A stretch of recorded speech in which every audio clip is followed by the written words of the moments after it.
રાજ્યભરમાં બહુચર્ચિત ખ્યાતિ હોસ્પિટલના એક બાદ એક કૌભાંડો સામે આવી રહ્યા છે। આ દરમિયાન આ કૌભાંડમાં વધુ એક દર્દીનું મોત થયાનું ખુલ્યું છે। શું છે સમગ્ર મામલો, જોઈએ આ અહેવાલમાં। મેડિકલ ક્ષેત્રને બિઝનેસ બનાવી લોકોના જીવ સાથે રમત કરનાર ખ્યાતિ હોસ્પિટલ અને હોસ્પિટલના સંચાલકોના એક બાદ એક કરતૂત ખુલી રહ્યા છે। સરકારની આયુષ્યમાન યોજનામાં લોકોના આયુષ્ય ટૂંકાવનારી ખ્યાતિ હોસ્પિટલનો માલિક કાર્તિક પટેલનો ભૂતકાળ કૌભાંડોથી ભરેલો છે।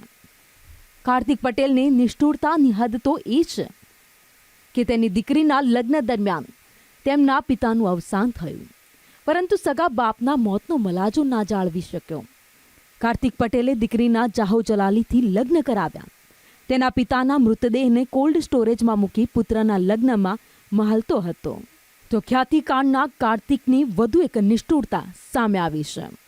સગા બાપના મોતનો મલાજો ના જાળવ્યો, જાહો જલાલીથી દીકરીના લગ્ન કરાવ્યા। દીકરીના લગ્ન માટે પિતાના મૃતદેહને કોલ્ડ સ્ટોરેજમાં મૂક્યો। પિતાના મોત અંગે પરિવારજનોને પણ ચૂપ રહેવા આદેશ આપ્યા। પિતાનું સૂતક નડે તો દીકરીના લગ્ન અટકે। પિતાના મોતની વાત છુપાવી સગા સંબંધીઓથી રાજ્યના એક પૂર્વ મંત્રીના ઘરે દીકરીને પરણાવી છે। પિતાનો દેહ કોલ્ડ સ્ટોરેજમાં અને ઉદયપુરમાં ધામધૂમથી દીકરીના લગ્ન। કાર્તિક ઓસ્ટ્રેલિયાથી પરત આવશે કે કેમ તે પણ હવે મોટો સવાલ છે। ખ્યાતિ હોસ્પિટલ કાંડના પડઘા ધોળકા સુધી પહોંચ્યા છે। ધોળકાના ચલુડા ગામના લોકો પણ ભોગ બન્યા છે। ધોળકામાં વર્ષ 2023માં ખ્યાતિ હોસ્પિટલે અહીંયા કેમ્પ યોજ્યો હતો અને ગાડી ભરીને લોકોને હોસ્પિટલ લઈ ગયા હતા।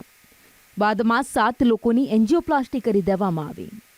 પરિવારજનોને જાણ કર્યા વગર જ દર્દીઓના ઓપરેશન કરી દેવાયા। ભોગ બનનાર લોકોએ સંદેશ ન્યૂઝ સમક્ષ પોતાની આપવીતી વર્ણવી છે। આ કેમ્પ રાખ્યો હતો, કેમ્પમાં તપાસ કરવા લઈ ગયા। પછી ત્યાં ગાડી કે દવાખાના આવવું પડશે। પછી ત્યાં રિપોર્ટો એવું બધું કર્યું કે સ્ટેન્ડ તમારે મૂકવા પડશે। કીધું ઘેર કોઈ છે નહીં, કોઈ જાણ કરી નથી। તાર કે તો પછી બોલાવી લઈશું। મોબાઈલ અમારા ત્યાં જપ્ત કર્યા અને પછી આ રીતે કે તમારે ફરજિયાત કરવું પડશે ઓપરેશન। ખ્યાતિ હોસ્પિટલના કૌભાંડોનો સિલસિલો શરૂ થયો છે। હોસ્પિટલને સીલ મારી દેવાયું છે। આ દરમિયાન ખ્યાતિ હોસ્પિટલમાં ઓપરેશન કરાવેલા વધુ એક દર્દીનું મોત થયા હોવાનું સામે આવ્યું। ધંધુકાના રતનપુર ગામના દર્દીએ ખ્યાતિ હોસ્પિટલમાં એન્જિયોપ્લાસ્ટી કરાવી સ્ટેન્ટ મૂકવામાં આવ્યું હતું। આ ઓપરેશન પણ ડોક્ટર પ્રશાંત વજીરાણી દ્વારા જ કરવામાં આવ્યું હતું। હાલ આ મોતનો સોદાગર એવો ડોક્ટર પ્રશાંત વજીરાણી પોલીસ કસ્ટડીમાં છે, જ્યારે આ કૌભાંડમાં સંડોવાયેલા કાર્તિક પટેલ સહિતના આરોપી હજુ પણ પોલીસ પકડથી દૂર છે। બ્યુરો રિપોર્ટ, સંદેશ ન્યૂઝ।